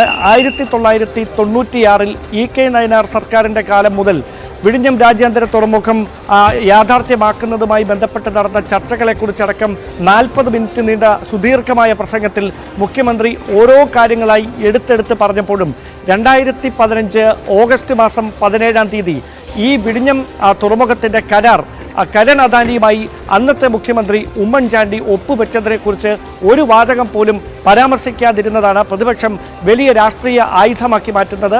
അതിനിടയിൽ കരൺ അദാനി തന്നെ മുഖ്യപ്രഭാഷണം നടത്തുന്നതിനിടയിൽ കരാർ ഒപ്പുവെക്കാൻ കാരണക്കാരനായ മുൻ മുഖ്യമന്ത്രി ഉമ്മൻചാണ്ടിയെക്കുറിച്ചും അന്നത്തെ സ്ഥലം MP ആയിരുന്ന ശശി തരൂരിനെക്കുറിച്ചും ഹൃദ്യമായ ഭാഷയിൽ അവരോട് നന്ദി പറയുന്നു, അവരുടെ സേവനങ്ങൾ ഹൃദ്യമായ രീതിയിൽ ഓർക്കുന്നുവെന്നുകൂടി പരാമർശിച്ചതിന് പിന്നാലെയാണ് M. വിൻസെന്റ് MLA ആശംസാ പ്രസംഗം നടത്തിയത്. അതിനിടയിലാണ് മുഖ്യമന്ത്രിയായിരുന്ന ഉമ്മൻചാണ്ടി അന്ന് ഈ കരാർ ഒപ്പിട്ടതിൻ്റെ പേരിൽ കേൾക്കേണ്ടി വന്ന പഴികൾ ചെറുതൊന്നുമല്ല എന്ന വിമർശനം പരോക്ഷമായി ഇടതുപക്ഷത്തിന് നേരെ നടത്തിയത്. അദ്ദേഹം പ്രസംഗം അവസാനിപ്പിക്കുന്നതിനിടയിൽ വികസന കാര്യത്തിലെങ്കിലും രാഷ്ട്രീയം മാറ്റിവെക്കണമെന്ന EMS പറഞ്ഞ വാക്കുകൾ കൂടി ഓർമ്മിപ്പിച്ചു. അതോടൊപ്പമാണ് പ്രതിപക്ഷ നേതാവ് കൂടി ഈ ചടങ്ങിൽ സാന്നിധ്യം അറിയിച്ചിരുന്നെങ്കിൽ വേദി കൂടുതൽ മനോഹരം ആകുമായിരുന്നു എന്ന് കൂടി പറഞ്ഞു വെച്ചത്. എന്തായാലും ഈ ഡിസംബർ മാസത്തിൽ പദ്ധതി കമ്മീഷൻ ചെയ്യാൻ പോകുന്നതിന് മുമ്പ് തന്നെ ഇതുമായി ബന്ധപ്പെട്ട നേട്ടം, വിഴിഞ്ഞം തുറമുഖം യാഥാർത്ഥ്യമാക്കിയതിൻ്റെ നേട്ടം ആർക്കാണ് എന്ന അവകാശവാദവുമായി ഓരോ രാഷ്ട്രീയ കക്ഷികളും രംഗത്ത് വരുന്ന ഒരു സാഹചര്യം കൂടിയുണ്ട്. എന്തായാലും എത്ര തന്നെ അവഗണിച്ച് മാറ്റി നിർത്താൻ ഓരോ പേരുകളും ശ്രമിച്ചാലും അതത് രാഷ്ട്രീയ കക്ഷികൾ അവരുടെ കാലത്ത് ഏത് തരത്തിലാണ് വിഴിഞ്ഞം പദ്ധതി യാഥാർത്ഥ്യമാക്കുന്നതിന് വേണ്ടി നടത്തിയ ഇടപെടലുകൾ എന്ന കാര്യത്തെക്കുറിച്ച് വ്യക്തമായി പരാമർശിക്കുന്ന തരത്തിലായിരുന്നു ഉദ്ഘാടന വേളയിൽ വേദിയിൽ നടത്തിയ പ്രഭാഷണങ്ങളിൽ മുഴുവൻ നിറഞ്ഞു നിന്നത്. എന്തായാലും ഈ വിവാദം ഇവിടം കൊണ്ടങ്ങ് കെട്ടടങ്ങില്ല. വരും ദിവസങ്ങളിൽ നിയമസഭാ തെരഞ്ഞെടുപ്പ് വരെ നീണ്ടു നിൽക്കുന്ന തരത്തിലേക്ക് വിഴിഞ്ഞം തുറമുഖവുമായി ബന്ധപ്പെട്ട വികസന നേട്ടം അത് ഉയർത്തിക്കാണിക്കാൻ ഇടത് സർക്കാരും അതോടൊപ്പം ഇതിന് തുടക്കമിട്ടതിന്റെ ക്രെഡിറ്റ് തങ്ങൾക്കാണിത്, തങ്ങളുടെ കുഞ്ഞാണ് എന്ന് പറഞ്ഞ് നിയമസഭയിൽ തുടക്കമിട്ട അവകാശവാദങ്ങൾ രാഷ്ട്രീയ പ്രചാരണമാക്കി മാറ്റാൻ UDF ശ്രമിക്കുമെന്ന കാര്യത്തിൽ ഒരു സംശയമില്ല. 2026 തെരഞ്ഞെടുപ്പ് തന്നെയാണ് ലക്ഷ്യം. ഇന്ന് വൈകിട്ട് ജില്ലാ കേന്ദ്രങ്ങളിൽ പ്രതിഷേധം നടത്തുവാനായിട്ട് UDF ആഹ്വാനം ചെയ്തിട്ടുണ്ട്. ഉമ്മൻചാണ്ടിയുടെ പേര് മറന്ന LDF സർക്കാരിനെതിരെയാണ് ഇത്തരത്തിലുള്ളൊരു പ്രതിഷേധം. അതുമാത്രമല്ല, വിഴിഞ്ഞം തുറമുഖത്തിന് ഉമ്മൻചാണ്ടിയുടെ പേരിടണമെന്നും UDF ആവശ്യപ്പെട്ടിട്ടുണ്ട്. വിഴിഞ്ഞം പോർട്ടിന് ഉമ്മൻചാണ്ടിയുടെ പേരിട്ടാലും ഇല്ലെങ്കിലും ജനങ്ങളുടെ മനസ്സിൽ പേരെഴുതി കഴിഞ്ഞതായി ചാണ്ടി ഉമ്മൻ MLAയുടെ പ്രതികരണം. വിഴിഞ്ഞം തുറമുഖത്തിന്റെ ചരിത്രം മായ്ക്കാനാണ് LDFന്റെ നീക്കമെന്നാണ് ചാണ്ടി ഉമ്മൻ പറയുന്നത്. UDF സർക്കാർ തറക്കല്ല് മാത്രമേ ഇട്ടുള്ളൂ എന്നാണ് LDFന്റെ പ്രചാരണം. അങ്ങനെയെങ്കിൽ ഉമ്മൻചാണ്ടി സർക്കാരിന്റെ കാലത്ത് തറക്കല്ലിട്ട കോഴിക്കോട്, തിരുവനന്തപുരം മെട്രോകൾ എന്തുകൊണ്ട് യാഥാർത്ഥ്യമായില്ലെന്നും ചാണ്ടി ഉമ്മൻ ചോദിച്ചു. എല്ലാവരുടെയും കോൺട്രിബ്യൂഷൻ, ശ്രീ K. കരുണാകരന്റെ കോൺട്രിബ്യൂഷനുണ്ട്, ശ്രീ MV രാഘവന്റെ കോൺട്രിബ്യൂഷനുണ്ട്, PS അച്യുതാനന്ദനും അതിനുവേണ്ടിയുള്ള ശ്രമം നടത്തിയിട്ടുണ്ട്. UDF സർക്കാർ ഉമ്മൻചാണ്ടി നേതൃത്വത്തിൽ നടത്തിയിട്ടുണ്ട്. ആ സമയത്താണ് പ്രധാനപ്പെട്ട തീരുമാനങ്ങൾ എടുത്തത്. പക്ഷേ ഇത് എല്ലാവരുടെയും കൂടെ കോൺട്രിബ്യൂഷനുള്ള പദ്ധതിയാണ്. ഈ ഗവൺമെന്റിനുള്ള കോൺട്രിബ്യൂഷൻ മറക്കാൻ പറ്റാത്ത കോൺട്രിബ്യൂഷൻ, ചെറുതല്ലാത്ത കോൺട്രിബ്യൂഷൻ ഉണ്ട്. കാരണം അത് പൂർത്തീകരിച്ചു, നടപ്പാക്കി. അത് വലിയൊരു കോൺട്രിബ്യൂഷനാണ്. സാധാരണമായ ഒരു എന്താ പറയുക ഐഡിയോളജിക്കൽ സ്റ്റാൻഡിൽ നിന്ന് മാറി അത് നടപ്പാക്കി എന്നുള്ളത് ചെറിയ കാര്യമല്ല, അത് വലിയ കാര്യമായിട്ട് തന്നെ കാണണം. അതിനെ കുറച്ച് കാണാൻ പാടില്ല. അപ്പോൾ എല്ലാവരുടെയും കോൺട്രിബ്യൂഷൻ ഉണ്ട്. പക്ഷെ അവിടെ കോൺട്രിബ്യൂഷൻ ഉള്ളപ്പോൾ ആരെങ്കിലും കോൺട്രിബ്യൂഷൻ മായ്ച്ചു കളയാൻ ശ്രമിച്ചാൽ, അതിനെ ചരിത്ര നിഷേധം നടത്തി ഇല്ലായ്മ ചെയ്യാൻ ശ്രമിച്ചാൽ അംഗീകരിക്കാൻ സാധിക്കത്തില്ല. വിഴിഞ്ഞം പദ്ധതി ഉമ്മൻചാണ്ടിയുടെ കുഞ്ഞാണെന്ന് UDF കൺവീനർ MM ഹസൻ. പദ്ധതി കൊണ്ടുവന്നത് ഉമ്മൻചാണ്ടിയാണ്. ആരോപണം ഉന്നയിച്ച് പദ്ധതിയിൽ നിന്ന് ഒഴിവാക്കിപ്പിക്കാൻ ശ്രമിച്ചതായും പ്രതിപക്ഷ നേതാവിനെ ഉദ്ഘാടനത്തിന് ക്ഷണിക്കാത്തത് പ്രതിഷേധാർഹമാണെന്നുമാണ് MM ഹസൻ പറഞ്ഞത്. ഈ പദ്ധതിക്ക് തുടക്കം കുറിച്ചത് ഉമ്മൻചാണ്ടി സർക്കാരാണ്. ഈ പദ്ധതി തകർക്കാൻ വേണ്ടി ശ്രമം നടത്തിയവരാണ് ഇന്ന് ഇതിൻ്റെ പിതൃത്വം അവകാശപ്പെട്ടുകൊണ്ട് അവരുടേത് മാത്രമായി വിഴിഞ്ഞം തുറമുഖം എന്നത് LDF സർക്കാരിൻ്റെയും പിണറായിയുടെയും വലിയ ഒരു നേട്ടമായി ഇന്നവർ അവകാശവാദം നടത്തുകയാണ്. വിഴിഞ്ഞം തുറമുഖ പദ്ധതി എന്ന് പറയുന്നത് ശ്രീ ഉമ്മൻചാണ്ടിയുടെ ബേബിയാണ്, UDFന്റെ ബേബിയാണ്, UDF സർക്കാരിൻ്റെ ബേബിയാണ്. ആ നിലയ്ക്ക് വാസ്തവത്തിൽ ഇന്നത്തെ പരിപാടിയിൽ പ്രതിപക്ഷ നേതാവിനെ മാറ്റി നിർത്തിയത് അങ്ങേയറ്റം പ്രതിഷേധാർഹമാണ്. വിഴിഞ്ഞം തുറമുഖം പൂർണ്ണമായും വിജയത്തിലാകണമെങ്കിൽ റെയിൽ റോഡ് കണക്ടിവിറ്റി പൂർത്തിയാകണം എന്നുള്ള ഒരു നിർദ്ദേശമുണ്ടായിരുന്നു. പക്ഷേ ഇതിന്റെ ആവശ്യം പൂർണ്ണമായിട്ടും ഇല്ല എന്നാണ് മന്ത്രി VN വാസവൻ പറഞ്ഞത്. കാരണം വിഴിഞ്ഞത്തെത്തുന്ന കണ്ടെയ്നറുകളിൽ 16% മാത്രമാണ് റോഡ് മാർഗം കൊണ്ടുപോകേണ്ടതുള്ളൂ, ബാക്കി മുഴുവൻ ജലമാർഗമാണ് കൊണ്ടുപോകുന്നത്. അതിനാൽ ഇത് വലിയൊരു തടസ്സമല്ല എന്നാണ് തുറമുഖ മന്ത്രി പറയുന്നത്. വലിയ കടൽ കൊള്ളയാണെന്ന് പറഞ്ഞു, വലിയ ലക്ഷങ്ങളുടെ അഴിമതിയാണെന്ന് പറഞ്ഞു, കോടികളുടെ അഴിമതിയാണെന്ന് പറഞ്ഞു. അതാണ് അവർ പ്രധാനമായി ചൂണ്ടിക്കാട്ടുന്നത്. അന്ന് കരാറിന് എതിർത്തവർ എങ്ങനെ ഇത് ഇപ്പോൾ അതിന്റെ അവകാശം സ്ഥാപിക്കാൻ ശ്രമിക്കുന്നു എന്ന ചോദ്യമാണ് അവർ ഉന്നയിക്കുന്നത്. കരാറിലുണ്ടാക്കിയ 40 വർഷം കഴിഞ്ഞ് മാത്രമേ നമുക്ക് റിട്ടേൺ ഉണ്ടാകും. 66% മുടക്ക് വന്നാൽ നമുക്ക് കേരളത്തിന് അധികാരമോ അവകാശമോ ഇല്ലാത്ത രൂപത്തിലേക്ക് ഇത്രയും പണം മുടക്കിയിട്ട് പോകുന്നൊരവസ്ഥ നമ്മൾ ആലോചിച്ച് നോക്ക്. അപ്പോൾ ആരെയാണ് രക്ഷിച്ചതിനകത്ത്? ആ തരത്തിലുള്ള ഒരു കണ്ടീഷനോട് കൂടി ഉണ്ടാക്കിയ കരാറിന്റെ ഉള്ളടക്കത്തെ നമ്മൾ എതിർത്തത്, അല്ലാതെ കരാറിനെ അല്ല എതിർത്തത്. ഇത്രയധികം ഇപ്പോൾ തന്നെ വന്ന കണ്ടെയ്നറുകളുടെ എണ്ണം നമ്മൾ കണ്ടതാണ്. ഈ തുടർച്ചയായിട്ടൊരു ഷിപ്പുകൾ ഇവിടേക്ക് വരുമ്പോൾ ഈ കണ്ടെയ്നറൊക്കെ എങ്ങനെ ട്രാൻസ്പോർട്ട് ചെയ്യും? കരയിലേക്ക് കൊണ്ടുവരുന്ന കാര്യങ്ങളുണ്ട്. അപ്പൊ ഇതൊരു ട്രാൻസ്ഷിപ്മെന്റ് പോർട്ടാണ്. എന്നുവെച്ചാൽ കണ്ടെയ്നർ മറ്റ് ഷിപ്പുകളിലേക്ക് ട്രാൻസ്ഫർ ചെയ്തു പോകുന്നു. അപ്പം ഇന്നിവിടെ ഇറക്കി വെക്കുന്ന ഈ വലിയ മദർഷിപ്പിൽ നിന്നുള്ള കണ്ടെയ്നർ നാളുകളിൽ ഇന്ത്യയിലെ വിവിധ തുറമുഖങ്ങളിലേക്കും കേരളത്തിലെ വിവിധ തുറമുഖങ്ങളിലേക്കും രാജ്യാന്തര തുറമുഖങ്ങളിലേക്കും ചെറിയ ഷിപ്പുകൾ വഴി ഇത് കൊണ്ടുപോകുന്ന ദൗത്യമാണ് ഇവിടെയുള്ളത്. ഇവിടെ ആകെ ഈ തുറമുഖത്തിൽ നിന്ന് ലക്ഷ്യമിടുന്നത് ആകെ വരുന്ന ചരക്കുകളുടെ 16% മാത്രമേ കരമാർഗം പോകേണ്ടതുള്ളൂ. ഈ ബാക്കി റോഡ് കണക്ടിവിറ്റിയും തുരങ്കപാതയും ഒക്കെ അതൊക്കെ എത്ര നാളുകൊണ്ട് പൂർത്തീകരിക്കാം നമുക്ക് ഏകദേശം? ഇപ്പോ കൊങ്കൺ റെയിൽവേ യുദ്ധകാലാടിസ്ഥാനത്തിൽ തന്നെ സാമൂഹ്യാഘാത പഠനവും പരിസ്ഥിതിയാഘാത പഠനവും കഴിഞ്ഞ് കൊങ്കൺ റെയിൽവേ DPR തയ്യാറാക്കി കൊടുത്തു. 9.2 കിലോമീറ്റർ ഭൂഗർഭ പാതയും 10.7 കിലോമീറ്റർ ആകെ റെയിൽവേയുടെ ലെങ്തും വരുന്നതാണ് റെയിൽവേ കണക്ടിവിറ്റി. അതിന് DPR തയ്യാറാക്കി ഇപ്പോൾ കൊങ്കൺ റെയിൽവേ കേന്ദ്ര റെയിൽവേക്ക് കൊടുത്ത് അംഗീകാരം വാങ്ങിക്കഴിഞ്ഞിരിക്കുന്നു. അതിന്റെ സ്ഥലമെടുപ്പ് 5.45 ഹെക്ടർ ഇപ്പോൾ തുടങ്ങിക്കഴിഞ്ഞിരിക്കുന്നു. ഇതുതന്നെയാണ് അപ്പുറത്ത് ഔട്ടർ റിംഗ് റോഡിന്റെയും പ്രവർത്തനത്തിൽ തീരുമാനമെടുത്ത് മുന്നോട്ട് നീങ്ങിക്കൊണ്ടിരിക്കുന്നത്. വിഴിഞ്ഞം തുറമുഖത്തെത്തിയ ആദ്യ മദർഷിപ്പാണ് സാൻ ഫെർണാണ്ടോ. ഈ ഷിപ്പിലും ഒരു മലയാളിയുണ്ട്. ക്രൂവിലെ ഏക മലയാളി പ്രജീഷാണ്. പ്രജീഷ് ഉൾപ്പെടെ 5 ഇന്ത്യക്കാർ ഈ കപ്പലിൽ ഉണ്ട്, 17 വിദേശികൾ. ആകെ 22 ജീവനക്കാരാണ് കപ്പലിലുള്ളത്. കപ്പലിന്റെ വിശേഷങ്ങൾ. ജൂലൈ 2-ന് ചൈനയിലെ സിയാമൻ തുറമുഖത്ത് നിന്ന് പുറപ്പെട്ട മെസ്കിന്റെ സാൻ ഫെർണാണ്ടോ മദർഷിപ്പിൽ താനുണ്ട് എന്ന് പ്രജീഷ് അറിയിച്ചപ്പോൾ മുതൽ ആഹ്ലാദവും ആകാംക്ഷയും അലതല്ലിയിരുന്നു ഈ വീട്ടിൽ. 38-കാരനായ പ്രജീഷ് 10 വർഷം മുൻപ് ജോലിയിൽ പ്രവേശിക്കുമ്പോൾ ഈ ചരിത്ര ദൌത്യത്തിന്റെ ഭാഗമാകുമെന്ന് സങ്കല്പിക്കാൻ പോലും അവർക്കാകുമായിരുന്നില്ല. ഇന്നലെ ചൈനയിൽ നിന്നും സിയാമൻ എന്ന കപ്പലിൽ സിയാമൻ തുറമുഖത്ത് നിന്ന് വിഴിഞ്ഞത്തേക്ക് എത്തിച്ചേർന്ന ആദ്യത്തെ കപ്പലിൽ എന്റെ മകനും കൂടി ഉണ്ടായിരുന്നതിൽ ഈ വിഴിഞ്ഞം പദ്ധതിയുടെ ഉദ്ഘാടനത്തിൽ പങ്കാളിയായതിനെ ഞാൻ അഭിമാനിക്കുന്നു. 2 കമ്പനികൾ മാറിയാണ് 1 വർഷം മുമ്പ് ലോകത്തെ 2ാമത്തെ വലിയ കപ്പൽ കമ്പനിയായ മെസ്കിൽ ജോലിയിൽ പ്രവേശിച്ചത്. വിഴിഞ്ഞത്തെത്തിയ കപ്പൽ ക്രൂവിൽ 5 ഇന്ത്യക്കാരിലെ ഏക മലയാളിയാണ് പ്രജീഷ്. വാണിയംകുളം അങ്ങാടിയിൽ അജീഷ് നിവാസിൽ ഗോവിന്ദരാജിന്റെയും പ്രഭയുടെയും മകനായ പ്രജീഷ് പോളിടെക്നിക് പഠനത്തിന് ശേഷമാണ് മെറൈൻ ഷിപ്പ് കോഴ്സിന് ചേർന്നത്. ഭാര്യ ശരണ്യയും മകൻ വിഹാനുമടങ്ങുന്ന പ്രജീഷിന്റെ കുടുംബം ലോകമുറ്റുനോക്കുന്ന ഈ ചരിത്ര നിമിഷത്തെ നെഞ്ചോട് ചേർക്കുകയാണ്. ന്യൂസ് 18 പട്ടാമ്പി. ഒരുപാട് അവകാശവാദങ്ങളാണ് വിഴിഞ്ഞം തുറമുഖത്തെക്കുറിച്ച് ഉള്ളത്. കേരള വികസനത്തിൽ വലിയ മാറ്റങ്ങൾ കൊണ്ടുവരും എന്നുള്ളതാണ് പ്രധാനപ്പെട്ട അവകാശവാദം. ഇങ്ങനെയൊക്കെ അവകാശവാദങ്ങൾ ഉന്നയിക്കുമ്പോഴും സംസ്ഥാന ഖജനാവിന് എന്ത് സംഭാവന തുറമുഖം നൽകും? ഇക്കാര്യം കൂടി പരിശോധിക്കാം. വിഴിഞ്ഞം പദ്ധതി കേരളത്തിന്റെ വികസനത്തിന് വഴിവെക്കുമെന്ന് അവകാശപ്പെടുമ്പോൾ യഥാർത്ഥത്തിൽ തുറമുഖം യാഥാർത്ഥ്യമാകുമ്പോൾ സംസ്ഥാനത്തിന്റെ ഖജനാവിലേക്ക് എങ്ങനെ പണം ഇത് കൊണ്ടുവരും? ആദ്യം നമുക്ക് ഈ പദ്ധതിക്കായി കേരളം ചെലവഴിക്കുന്ന പണം എത്രയാണെന്ന് നോക്കാം. പൂർത്തിയാവുന്ന ആദ്യഘട്ട നിർമ്മാണ ചെലവ് 4089 കോടി രൂപയാണ്. ഇതിന്റെ 60% അദാനി കമ്പനി വഹിക്കുന്നു, അതായത് 2454 കോടി. കേന്ദ്ര സംസ്ഥാന സർക്കാരുകൾ ചേർന്ന് മുടക്കുന്നത് ശേഷിക്കുന്ന 40% പണമാണ്, അതായത് 1635 കോടി. വയബിലിറ്റി ഗ്യാപ് ഫണ്ട് ഇനത്തിൽ മുടക്കുന്ന ഈ തുകയിലെ കേന്ദ്രവിഹിതം സംസ്ഥാനം തിരികെ നൽകണം. പക്ഷേ ഈ തുകയിലെ കേന്ദ്രവിഹിതം ഇതുവരെ സംസ്ഥാനത്തിന് കൈമാറിയിട്ടില്ല. അതായത് കേന്ദ്ര സർക്കാർ ഇതുവരെ വിഴിഞ്ഞം പദ്ധതിക്കായി പണമൊന്നും മുടക്കിയിട്ടില്ല. സംസ്ഥാന സർക്കാർ നൽകുന്ന കണക്കുകൾ പ്രകാരം 1892 കോടി രൂപയാണ് ഇതുവരെ പദ്ധതിക്കായി സംസ്ഥാനം ചിലവഴിച്ചു കഴിഞ്ഞത്. പ്രദേശവാസികളുടെ പുനരധിവാസം, റോഡ് കണക്ടിവിറ്റിക്കായി ഇതുവരെ ചിലവഴിച്ചതടക്കമുള്ള തുക ഇതിൽ ഉൾപ്പെടുന്നു എന്നതാണ് സൂചന. ഇനി സംസ്ഥാന സർക്കാരിന് പദ്ധതി നൽകുന്ന വരുമാന സാധ്യതകൾ എന്തൊക്കെയാണെന്ന് നോക്കാം. പൊതു സ്വകാര്യ പങ്കാളിത്തത്തോടെ നടപ്പിലാക്കുന്ന പദ്ധതിയാണ് വിഴിഞ്ഞം തുറമുഖ പദ്ധതി.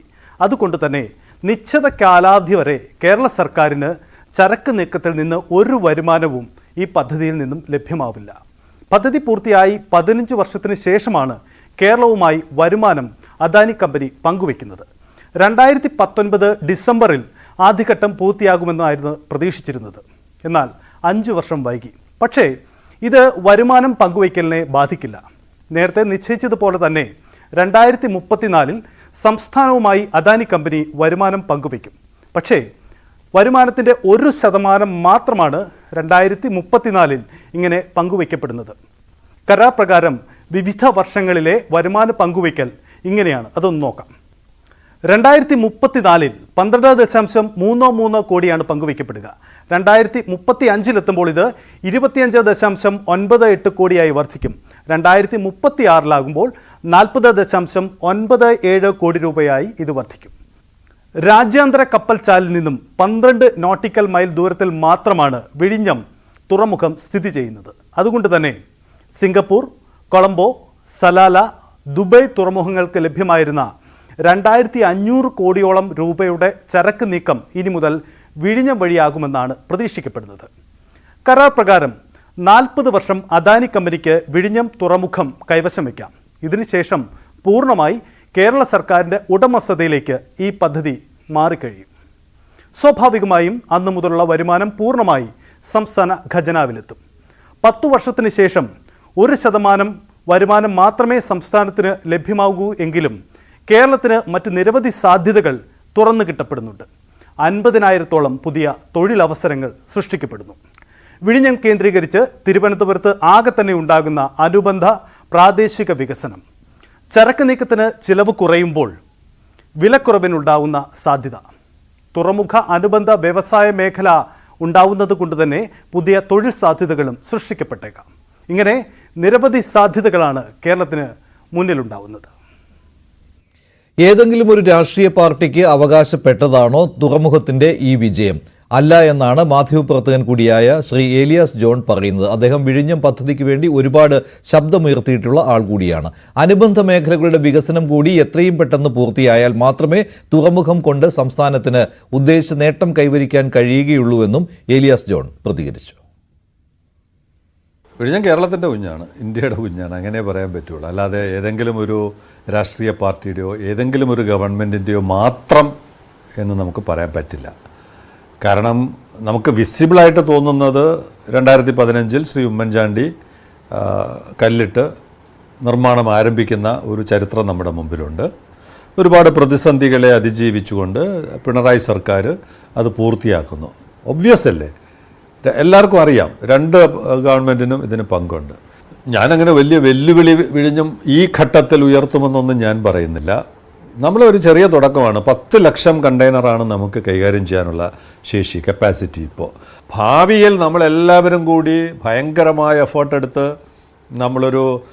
നമ്മുടെ സ്വപ്നത്തിലുള്ള ഒരു തുറമുഖമായി മാറ്റി ഒരു 2 കോടി 3 കോടി 4 കോടി 5 കോടിയൊക്കെ വിഴിഞ്ഞം എന്തെങ്കിലും ഹാൻഡിൽ ചെയ്യുന്നു എന്ന് പറയുന്ന ഒരു ഘട്ടത്തിൽ തീർച്ചയായിട്ടും അവർക്കെല്ലാം വലിയ ഭീഷണിയായി മാറും. അനുബന്ധ സൗകര്യങ്ങൾ ഒരുക്കേണ്ടത് ഗവൺമെൻറ്റാണ്. ആ ചോദ്യത്തിന് മറുപടി പറയാൻ ഞാൻ ബാധ്യസ്ഥനല്ല. പക്ഷേ അത് ചെയ്യാതിരുന്നാൽ വലിയ നഷ്ടമാവും, വലിയ ദുരന്തമാവും. യാതൊരു ഇൻവെസ്റ്റ്മെൻറ്റ്സും ഈ നാട്ടിൽ വരില്ല. ഇതേ സമയത്ത് തന്നെയാണ് വല്ലാർപാടം കണ്ടെയ്നർ ടെർമിനലിന്റെ ഇപ്പോഴത്തെ സ്ഥിതി എന്താണ് എന്നുള്ള കാര്യം ചർച്ചകളിലേക്ക് വന്നുകൊണ്ടിരിക്കുന്നത്. ഉദ്ദേശിച്ച പോലെയുള്ള ലക്ഷ്യം കൈവരിക്കാൻ വല്ലാർപാടം കണ്ടെയ്നർ ടെർമിനലിന് കഴിഞ്ഞിട്ടുണ്ടോ ഇല്ലയോ എന്നുള്ള ചോദ്യം ഏറെ കൊട്ടിഘോഷിക്കപ്പെട്ടതായിരുന്നു. വല്ലാർപാടം കണ്ടെയ്നർ ടെർമിനൽ ഈ കഴിഞ്ഞ കുറേ വർഷങ്ങളിൽ കുറച്ചുകൂടി മെച്ചപ്പെടുവാൻ കണ്ടെയ്നർ ടെർമിനലിന് കഴിഞ്ഞിട്ടുണ്ട്. അതോടൊപ്പം തന്നെയാണ് മറ്റൊരാശങ്കയുള്ളത്, വിഴിഞ്ഞം വല്ലാർപാടത്തിന്റെ നഷ്ടം കൂട്ടുമോ എന്നുള്ള ഒരു ആശങ്കയാണ് ഈ രംഗത്തുള്ളവർ പറയുന്നത്. ഈ റിപ്പോർട്ട് കാണാം. 2011 ഫെബ്രുവരി 11 കണ്ടെയ്നർ കൈമാറ്റത്തിന് മാത്രമായി കൊച്ചി പോർട്ട് ട്രസ്റ്റ് വല്ലാർപാടത്ത് പുതിയ ടെർമിനൽ തുറന്നത്. ദുബായ് പോർട്ട് വേൾഡാണ് നടത്തിപ്പുകാർ. 25 കണ്ടെയ്നർ നിരകൾ വരെ കൈകാര്യം ചെയ്യാൻ കഴിവുള്ള അത്യാധുനിക ഷിപ്പ് ടു ഷോർ മെഗാമാക്സ് ക്രെയിനുകൾ തുടങ്ങി സുസ്ഥിരമായ ചരക്ക് നീക്കത്തിന് സാധ്യമായതെല്ലാം കഴിഞ്ഞ 13 വർഷത്തിനിടയ്ക്ക് വല്ലാർപാടത്ത് യാഥാർത്ഥ്യമാക്കിയിട്ടുണ്ട്. ഒരു വർഷം 10 ലക്ഷം കണ്ടെയ്നർ എന്ന ലക്ഷ്യത്തിലേക്ക് പക്ഷേ ഇനിയും എത്താനായിട്ടില്ല. എങ്കിലും വല്ലാർപാടത്തിന് മുന്നിൽ വിശാല സാധ്യതകളുണ്ടെന്ന് ഈ രംഗത്തുള്ളവർ പറയുന്നു. നിലവിൽ കൊളംബോ അടക്കമുള്ള തുറമുഖങ്ങളിലുള്ള പോർട്ടിലെ കൺജഷൻ നമ്മളുടെ സാധ്യതകൾ വർദ്ധിപ്പിക്കുകയാണ് ചെയ്യുന്നത്. കൊച്ചിയിൽ ഇപ്പോൾ നിലവിൽ പുതിയ 2 ഗാൻട്രി ക്രെയിൻസും കൂടെ വന്നതുകൊണ്ട് തന്നെ അത്യാധുനികങ്ങളായ ക്രെയിനുകളും മറ്റ് അനുബന്ധ സൗകര്യങ്ങളും എല്ലാം കൊച്ചിയിലും അവൈലബിൾ ആണ്. അതുതന്നെയാണ് വിഴിഞ്ഞത്തും അവൈലബിൾ ആയിട്ടുള്ളത്. തീർച്ചയായിട്ടും 2 കൂട്ടർക്കും നന്നായിട്ടേ വരികയുള്ളൂ. ഡ്രെഡ്ജിംഗ് ആണ് നമ്മുടെ ഏറ്റവും വലിയൊരു കോസ്റ്റ്. അതുകൊണ്ട് ആ ഒരു കോസ്റ്റ് കൊണ്ട് നമ്മുടെ പൈലറ്റേജ് ഏത് പോർട്ട് നോക്കുകയാണെങ്കിലും അതിലെല്ലാം ഏറ്റവും ഒരു കൂടുതലായിട്ട് നിൽക്കുന്ന ഒരു ഇതാണ്. ആ ഡ്രെഡ്ജിങ്ങിന്റെ പാർട്ട് സെൻട്രൽ ഗവൺമെന്റ് ഏറ്റെടുക്കണം. കാരണം ഇപ്പം കൽക്കട്ട പോർട്ടിൽ സെൻട്രൽ ഗവൺമെന്റാണ് ഡ്രെഡ്ജിങ്ങിന്റെ എൻ്റയർ കോസ്റ്റ് വഹിക്കുന്നത്. അതുപോലെ തന്നെ കൊച്ചിൻ പോർട്ടിലും ആ ഡ്രെഡ്ജിംഗ് കോസ്റ്റ് സെൻട്രൽ ഗവൺമെന്റ് ഏറ്റെടുക്കാമെന്നുണ്ടെങ്കിൽ തീർച്ചയായിട്ടും കൂടുതൽ കപ്പലുകളെ കൊച്ചിയിലേക്ക് അട്രാക്ട് ചെയ്യുന്നതിനും കൊച്ചിയിലെ റേറ്റുകൾ കുറച്ചു വയ്ക്കുന്നതിനും അത് വളരെയധികം സഹായമാകും. 2023-24 സാമ്പത്തിക വർഷത്തിൽ മുൻ വർഷത്തെ അപേക്ഷിച്ച് 5.03% വർധനവുമായി 32.94 മില്യൺ ടൺ ചരക്ക് തുറമുഖം കൈകാര്യം ചെയ്തത് പ്രതീക്ഷ നൽകുന്നതാണ്. എങ്കിലും വിഴിഞ്ഞം തുറമുഖം യാഥാർത്ഥ്യമാകുമ്പോൾ വിദേശ കപ്പലുകൾ വല്ലാർപാടത്തെ ഒഴിവാക്കാൻ സാധ്യതയുണ്ടെന്നും വിലയിരുത്തപ്പെടുന്നു. സാരമായി തന്നെ ബാധിക്കും. കാരണം വല്ലാർപാടത്ത് നിന്ന് കൊളംബോയിലേക്കും സലാലയിലേക്കുമാണ് പോകുന്നത് ഇന്റർനാഷണൽ കാർഗോകൾ പലതും. ഇനിയിപ്പോൾ അതിന്റെ ആവശ്യമില്ലല്ലോ. നമുക്ക് നേരിട്ട് വിഴിഞ്ഞത്തേക്ക് കൊണ്ടുപോയി കഴിഞ്ഞാൽ അവിടെ നിന്ന് നേരിട്ട് ട്രാൻസ്ഷിപ്മെന്റ് നടക്കുന്നൊരവസ്ഥ വരും. ഒരുപക്ഷെ വിഴിഞ്ഞത്തിന്റെ ഒരു അനുബന്ധ സ്ഥാപനമായി കുറച്ച് വർക്ക് കിട്ടിയാലായി നമുക്ക് അത്രേ ഉള്ളൂ. ഞങ്ങൾക്ക് ആർക്കും പ്രതീക്ഷയില്ല. വല്ലാർപാടത്തുള്ള പല ഷിപ്പിംഗ് കമ്പനികളും ഇപ്പോൾ തന്നെ അതിന്റെ പ്രവർത്തന കേന്ദ്രം വിഴിഞ്ഞത്തേക്ക് മാറ്റിക്കഴിഞ്ഞിരിക്കുന്നു. നാം കെട്ടിപ്പൊക്കിയ ഒരു സൗധം, ഒരു സ്വപ്ന സൗധം അങ്ങനെ തന്നെ ഇടിഞ്ഞു പൊളിഞ്ഞു പോയിരിക്കുകയാണ് ഇപ്പോഴും. വല്ലാർപാടത്ത് ചരക്ക് നീക്കത്തിന് കൂടുതൽ തുക മുടക്കേണ്ടി വരുന്നുവെന്ന പരാതിയും നിലവിലുണ്ട്. ആഭ്യന്തര ചരക്ക് നീക്കത്തിന് റെയിൽവേയും റോഡ് ഗതാഗതവും ആശ്രയിച്ചാൽ വല്ലാർപാടത്തിന്റെ നില കൂടുതൽ പരിങ്ങലിലാകും. ന്യൂസ് 18 കൊച്ചി. പകൽ വാർത്തയിൽ മറ്റു വാർത്തകൾ കൂടി നോക്കാം. മദ്യനയ കേസിൽ ഡൽഹി മുഖ്യമന്ത്രി അരവിന്ദ് കെജ്രിവാളിന് സുപ്രീം കോടതി ഇടക്കാല ജാമ്യം നൽകി. ഇഡിയുടെ കേസിലാണ് കോടതി ഇപ്പോൾ ജാമ്യം നൽകിയിരിക്കുന്നത്. കെജ്രിവാൾ നൽകിയ ഹർജിയിലെ നിയമവശങ്ങൾ വിശാല ബെഞ്ചിന് വിട്ടിട്ടുണ്ട്. പക്ഷേ CBI കേസിൽ ജുഡീഷ്യൽ കസ്റ്റഡിയിലായതിനാൽ കെജ്രിവാളിന് ജയിലിൽ നിന്ന് പുറത്തിറങ്ങാൻ കഴിയില്ല. ER രാഗേഷ് ചേരുകയാണ് കൂടുതൽ വിവരങ്ങളുമായി. രാഗേഷ്, ഇതിൽ ഒരു പ്രധാനപ്പെട്ട കാര്യം, അറസ്റ്റ് നിയമവിരുദ്ധമാണ് എന്ന് അരവിന്ദ് കെജ്രിവാൾ ഹർജി കൊടുത്തിട്ടുണ്ടല്ലോ. ഈ ഹർജിയിൽ പക്ഷേ ഇനിയും ഒരു ഉത്തരവ് വൈകുമെന്ന സൂചനയാണോ കിട്ടുന്നത്? അങ്ങനെയാണെങ്കിൽ സ്ഥിരം ജാമ്യത്തിന് ഇനിയും കാത്തിരിക്കേണ്ടി വരുമെന്നല്ലേ? മഞ്ജുഷ, ഏതായാലും കെജ്രിവാളിനെ സംബന്ധിച്ച് ആശ്വാസകരമായൊരു വിധിയാണ് ഇപ്പോൾ സുപ്രീം കോടതിയിൽ നിന്ന് ഉണ്ടായിട്ടുള്ളത്. കെജ്രിവാളിന്റെ പ്രധാനപ്പെട്ട വാദം അറസ്റ്റ് നിയമവിരുദ്ധം എന്നായിരുന്നു. പ്രത്യേകിച്ച് PMLA ആക്ടിലെ 19-ാം ചട്ടപ്രകാരം ഉള്ള നടപടികൾ അത് നിയമവിരുദ്ധമെന്ന വാദം കേജ്രിവാൾ ഉന്നയിച്ചു. ഏതായാലും കോടതി അക്കാര്യത്തിൽ വ്യക്തമാക്കിയത് ചോദ്യം ചെയ്തു എന്ന ഒറ്റ കാരണം കൊണ്ട് അറസ്റ്റ് ചെയ്യാൻ കഴിയില്ല എന്ന് വ്യക്തമാക്കുകയുണ്ടായി കോടതി. ഒപ്പം തന്നെ ഈ PMLA ആക്ടിന്റെ അധികാരപരിധി അടക്കമുള്ള വിഷയങ്ങൾ, ഒപ്പം തന്നെ അത് ദുരുപയോഗം ചെയ്തു എന്നടക്കമുള്ള കേജ്രിവാളിന്റെ ഹർജിയിലെ ആരോപണങ്ങൾ തുടങ്ങിയവ പരിശോധിക്കാനാണ് ഇപ്പോൾ കോടതി ഏതായാലും വിശാല ബെഞ്ചിന് ഇക്കാര്യങ്ങൾ വിട്ടത്. അതുവരെയാണ് ഇപ്പോൾ ഇടക്കാല ജാമ്യം അനുവദിച്ചിരിക്കുന്നത്. ജാമ്യത്തിന്റെ കാര്യത്തിൽ പിന്നീട് വിശാല ബെഞ്ച് തീരുമാനമെടുക്കൂ ഒന്നുകൂടി കോടതി വ്യക്തമാക്കുകയുണ്ടായി. പക്ഷേ കോടതിയുടെ ഭാഗത്തുനിന്നുണ്ടായിട്ടുള്ള ചില പരാമർശങ്ങൾ കേജ്രിവാളിന് ആശ്വാസം നൽകുന്നതാണ്. അതിൽ പ്രധാനമായും തെരഞ്ഞെടുക്കപ്പെട്ട ജനപ്രതിനിധിയാണ് അരവിന്ദ് കെജ്രിവാൾ. 3 മാസമായി, ഏതാണ്ട് 90 ദിവസമായി ജയിലിൽ കഴിയുകയാണ്. അതുകൂടി പരിഗണിച്ചാണ് ജാമ്യം നൽകുന്നതെന്നുകൂടി കോടതി സഞ്ജീവ് ഖന്ന, ഒപ്പം തന്നെ ദീപാങ്കർ ദത്ത തുടങ്ങിയവരടങ്ങിയ ബെഞ്ച് വ്യക്തമാക്കുകയുണ്ടായി. മാത്രവുമല്ല, കേജ്രിവാളിന് രാജിവെക്കണമോ എന്നടക്കമുള്ള കാര്യങ്ങളിൽ കേജ്രിവാളിന് തന്നെ തീരുമാനമെടുക്കാം എന്നുകൂടി കോടതി പറഞ്ഞിരിക്കുകയാണ്. ഏതായാലും ഈ PMLA ചട്ടപ്രകാരമുള്ള നടപടികൾ അത് നിയമവിരുദ്ധമെന്ന കേജ്രിവാളിന്റെ വാദം അതാണ് ഏതായാലും വിശാല ബെഞ്ച് പരിഗണിക്കുക. പക്ഷേ ഇപ്പോൾ ജാമ്യം ലഭിച്ചു എന്ന കാരണം കൊണ്ട് അരവിന്ദ് കെജ്രിവാളിന് പുറത്തിറങ്ങാൻ കഴിയില്ല. അതിന് കാരണം CBI കേസിൽ നിലവിൽ തിഹാർ ജയിലിലാണ് അരവിന്ദ് കെജ്രിവാൾ ഉള്ളത്. മാത്രവുമല്ല, ED കേസിൽ അനുബന്ധ കുറ്റപത്രം സമർപ്പിച്ചിട്ടുണ്ട്. അതിൽ വാദം ഉടൻ നടക്കാനിരിക്കുകയുമാണ്. മഞ്ജുഷ്. ശരി, രാജേഷാണ് വിവരങ്ങൾ നൽകിയത്. അരവിന്ദ് കെജ്രിവാളിന് ഇടക്കാല ജാമ്യം. SNDPക്കെതിരെ വീണ്ടും രൂക്ഷമായ വിമർശനം ഉന്നയിക്കുകയാണ് CPM സംസ്ഥാന സെക്രട്ടറി MV ഗോവിന്ദൻ. ഇത്തവണയും വെള്ളാപ്പള്ളി നടേശന്റെ പേരെടുത്തു പറഞ്ഞാണ് വിമർശനം. RSSന്റെ അജണ്ടയിലേക്ക് SNDPയെ കൊണ്ടുചെന്നെത്തിക്കുവാനുള്ള നീക്കമാണ് SNDP നടത്തുന്നത് എന്നാണ് MV ഗോവിന്ദന്റെ വിമർശനം. SNDPയുടെ പേരിൽ യഥാർത്ഥത്തിൽ ശ്രീനാരായണ ഗുരു ഒരു ജാതി ഒരു മതം ഒരു ദൈവം മതനിരപേക്ഷതയുടെ ഏറ്റവും പ്രധാനപ്പെട്ട ഒരു അടിസ്ഥാനം. പക്ഷേ ചാതുവർണ്ണ വ്യവസ്ഥയിൽ അധിഷ്ഠിതമായ പുതിയ ഭരണഘടന പോണമെന്ന RSSന്റെ പ്രതിശാസ്ത്രത്തോടൊപ്പം നിന്ന് RSS തന്നെ മുൻകൈയെടുത്ത് രൂപപ്പെടുത്തിയ 20 വർഷം മുമ്പ് ആരംഭിച്ച BDJS എന്ന പാർട്ടി, അതിന്റെ നേതാവ് വെള്ളാപ്പള്ളി നടേശന്റെ മകൻ, ഇപ്പോൾ അവസാനം ഘട്ടം വന്നപ്പോൾ ഭാര്യയും അതിന്റെ ഭാഗമായിട്ട് മാറി. SNDPയെ മുഴുവൻ അതിലേക്ക് എത്തിക്കാനുള്ള ബോധപൂർവമായ ശ്രമമാണ് BDJSും RSSും ഒക്കെ നടത്തിക്കൊണ്ടിരിക്കുന്നത്. വെള്ളാപ്പള്ളി നടേശൻ ഉൾപ്പെടെയുള്ള ആളുകൾ എടുത്തുകൊണ്ടിരിക്കുന്ന നിലപാടുകൾ സൂക്ഷ്മമായിട്ട് പരിശോധിച്ചാൽ അതിലേക്ക് എത്തിച്ചേരാനുള്ള വഴി തുറക്കുകയാണ്.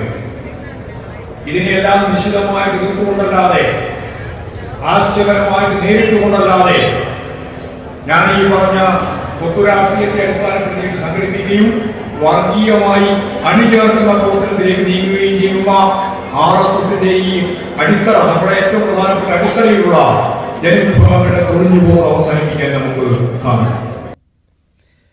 പോലീസിന്റെ വാഹനം ഇടിച്ച് പരുക്കേറ്റ യുവതിക്കെതിരെ പോലീസ് കേസെടുത്തിരിക്കുകയാണ്. വാഹനമിടിച്ച് നട്ടലിന് പരുക്കേറ്റ യുവതി ആശുപത്രിയിൽ ചികിത്സയിലിരിക്കെയാണ് പോലീസിന്റെ ഈ ക്രൂരത. ചെറുതുരുത്തി പൈങ്കുളം സ്വദേശി രജനിക്കാണ് ഈ ദുരവസ്ഥയുണ്ടായത്. അപകടത്തിന് ശേഷം ചികിത്സാ ചെലവ് വഹിക്കാം എന്ന് പോലീസുകാർ ഉറപ്പ് നൽകിയിരുന്നു. പക്ഷേ ആശുപത്രി ബില്ല് മുഴുവനായി അടച്ചില്ല. ഇക്കാര്യം രജനി ചോദ്യം ചെയ്തു. തുടർന്നാണ് ഇവർക്കെതിരെ കേസെടുത്തത്. രജനിയുടെ പ്രതികരണം കേൾക്കാം.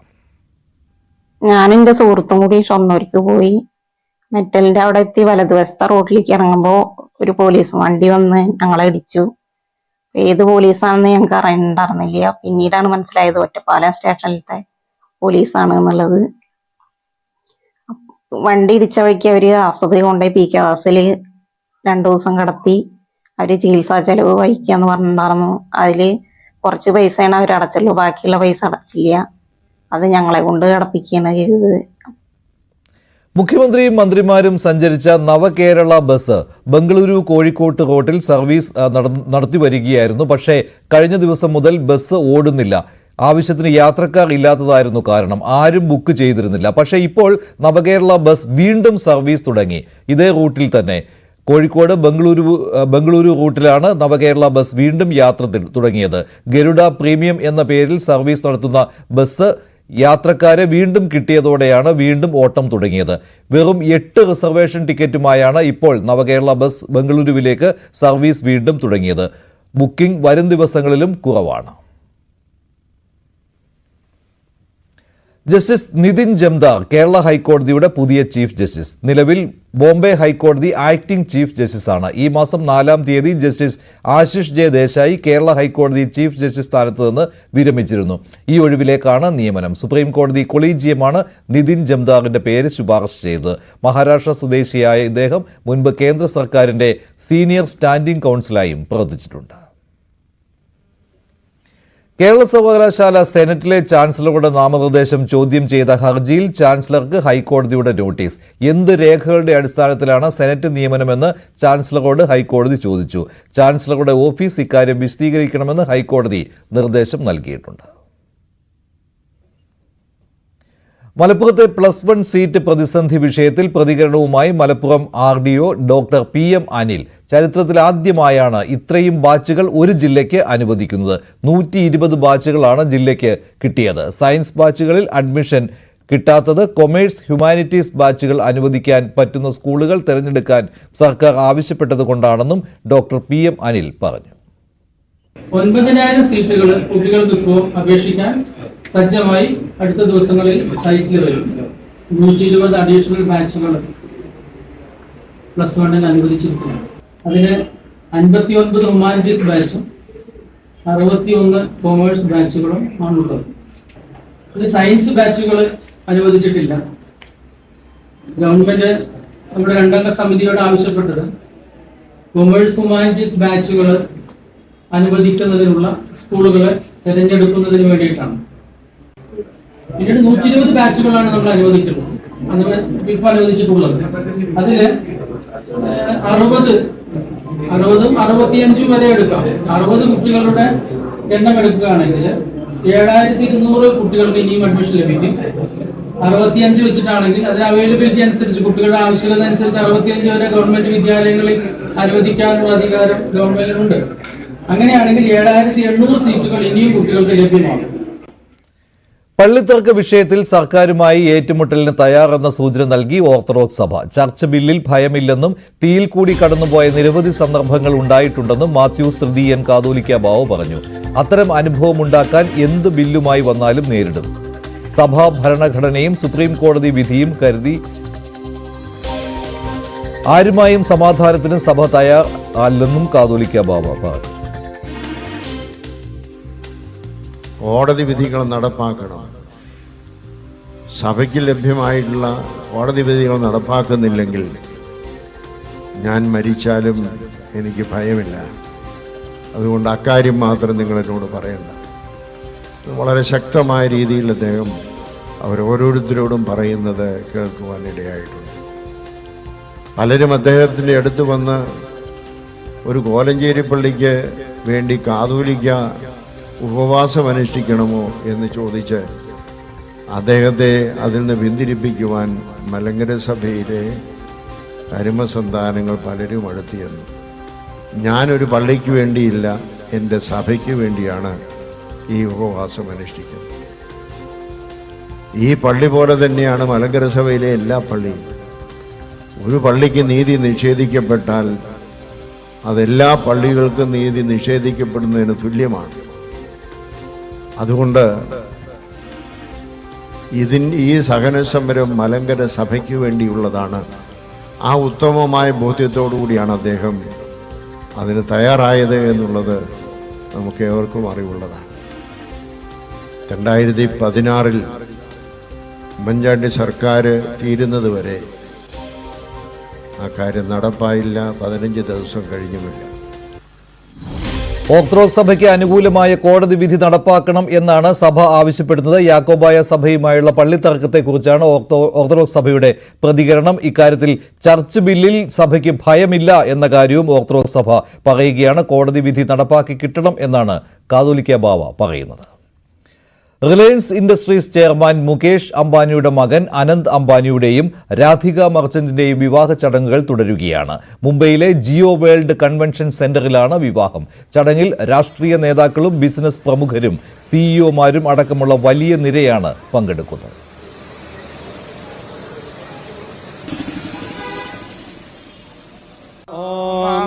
गिरिनन्दिनि नन्दितमेदिनि विश्वविनोदिनि नन्दनुते गिरिवरविन्द्यशिरोधिनि वासिनि विष्णुविलासिनि जिष्णुनुते भगवति हे सिद्धिकण्ठकुटुम्बिनि भूरि कुटुम्बिनि भूरि कृते जय जय हे महिषासुरमर्दिनि रम्यकपर्दिनि शैलसुते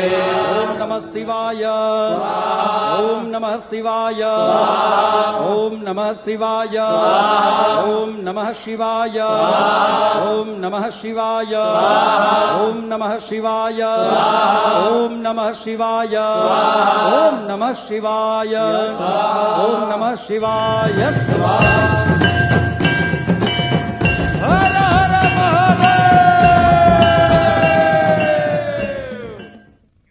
ഇനി സ്വർണം വെള്ളി നിരക്കുകൾ കൂടി നോക്കാം. കവിത ഗോൾഡ് ആൻഡ് ഡയമണ്ട്സ് ഇന്നത്തെ സ്വർണം വെള്ളി നിരക്കുകൾ നിങ്ങൾക്കായി സമർപ്പിക്കുന്നത് wedding collections from Kavitha gold and diamonds. സ്വർണം 22 ക്യാരറ്റ് ഗ്രാമിന് 6720, പവന് 53,760. 18 ക്യാരറ്റ് ഗ്രാമിന് 5610, പവന് 44,880. വെള്ളി ഗ്രാമിന് 99, കിലോയ്ക്ക് 99,000. കവിത ഗോൾഡ് ആൻഡ് ഡയമണ്ട്സ് ഇന്നത്തെ സ്വർണം വെള്ളി നിരക്കുകൾ നിങ്ങൾക്കായി സമർപ്പിക്കുന്നത് wedding collections from Kavitha gold and diamonds. 11 ready to eat പോത്തിറച്ചി വിഭവങ്ങൾ വിപണിയിൽ അവതരിപ്പിക്കുകയാണ് പ്രമുഖ ഭക്ഷ്യോൽപ്പന്ന ബ്രാൻഡായ ടേസ്റ്റി നിബിൾസ്. നടി മഡോണ സെബാസ്റ്റ്യനും കമ്പനി MD ചെറിയാൻ കുര്യനും ചേർന്നാണ് പരിപാടി ഉദ്ഘാടനം ചെയ്തത്. Kerala buffalo meat curry, stew, fry, biryani തുടങ്ങിയവയാണ് വിപണിയിൽ അവതരിപ്പിച്ചത്. കമ്പനി വൈസ് പ്രസിഡന്റുമാരായ സുനിൽ കൃഷ്ണൻ, ജം Zachariah, assistant vice president Nishith Kumar എന്നിവരും ചടങ്ങിൽ പങ്കെടുത്തു.